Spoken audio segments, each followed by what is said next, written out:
అసలు ఆ పాము కరవక్కర్లేదా, ఆ పావును చూస్తే చచ్చిపోతారు అని ప్రచారం ఆ రోజుల్లో. అటువంటి పాము అది ఆ పాము. కాబట్టి పిల్లవాడికి ఎంత వైరాగ్యం వచ్చిందంటే ఎవ్వరూ ఇహ చీకటి పడ్డాక ఊరు బయటికి వెళ్ళరు, పాము కనపడుతుందన్న భయంతో.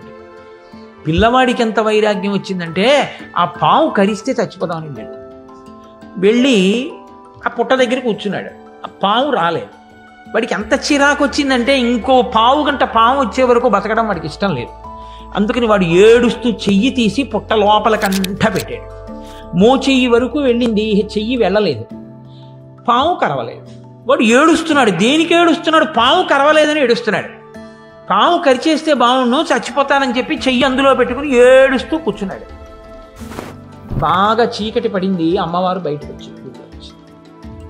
చూసింది ఆ పిల్లాన్ని, గభాలను రెక్కట్టుకుని పైకి లాగి, ఎందుకురా అబ్బాయి పుట్టలో చెయ్యి పెట్టావు?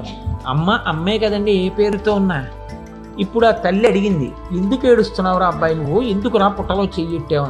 అమ్మ నాకు చదువు రావట్లేదమ్మా, నన్ను గురువుగారు కొట్టేస్తున్నారమ్మా, ఇంటికి వెడితే నాన్నగారు కొట్టేస్తారమ్మా, చచ్చిపోదామని పుట్టలో చెయ్యి పెట్టానమ్మా అన్నది. ఆవిడంది, నువ్వేం బెంగ పెట్టుకోకు, నీకు నేను ఒక వరం ఇస్తున్నాను, నువ్వు ఇక్కడ ఉండి చదువుకోవలసింది ఏం లేదు. భగవంతుడు ఒక్కడే అనేక రూపాలతో ఉంటాడు. నేనే మీ ఊళ్ళో తాళ్లపాకలో లక్ష్మీ చెన్నకేశవ స్వామిగా ఉన్నాను.